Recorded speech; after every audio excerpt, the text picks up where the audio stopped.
Alrighty, so this is the last configuration that I'm going to show you where we can use the ASAP as a backup in our rope system. So we're not talking about twin tension, we're talking about dedicated main and dedicated belay. Okay, so I've got one of my anchor slings, right? So this is just a black mamba.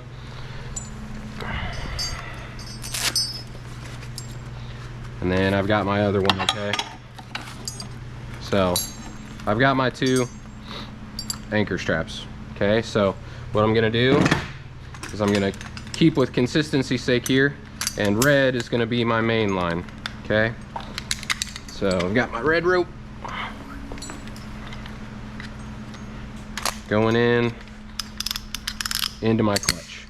Okay, so that's all set up, good to go. Okay, so that's a one rope system. So the next thing I need is an ASAP, but I'm also gonna need an extra carabiner in this configuration because Petzl says so. So with my ASAP, hook into my anchor strap, okay? And the thing about the ASAP is there's an up arrow, just like the rescue sender. And so, like I said, we wanna make sure that this catches the load that is intended. Okay, so 2 tabs down, and the Stokes basket over there is tied to that bollard. So what I wanna do is I wanna make sure that it's going to catch the Stokes basket, okay? So I'm going towards the Stokes basket. So if I was to yank on this, because we function test, right? It catches, okay?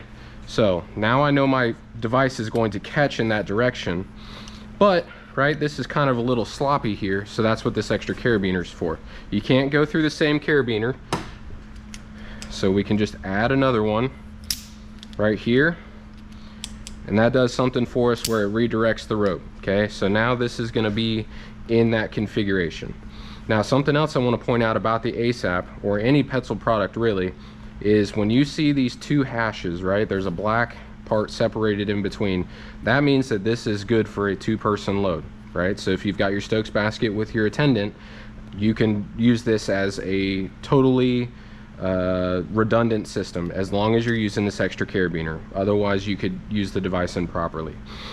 Something I want to keep in mind with things, right, as rope plays out, we don't really have to do anything, okay? That's gonna just mind it.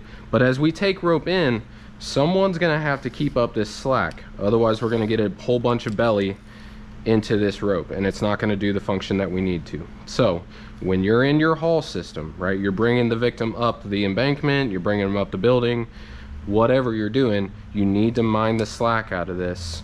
Otherwise you're just gonna get a huge belly in this, right, this huge belly, and it might as well not be on anyways. So that is how you would use the ASAP and the clutch for your haul system or lowering system, rather than a rappel system like we just talked about. Hope this was helpful. If you have any questions, you got my phone number and email, just give me a ring.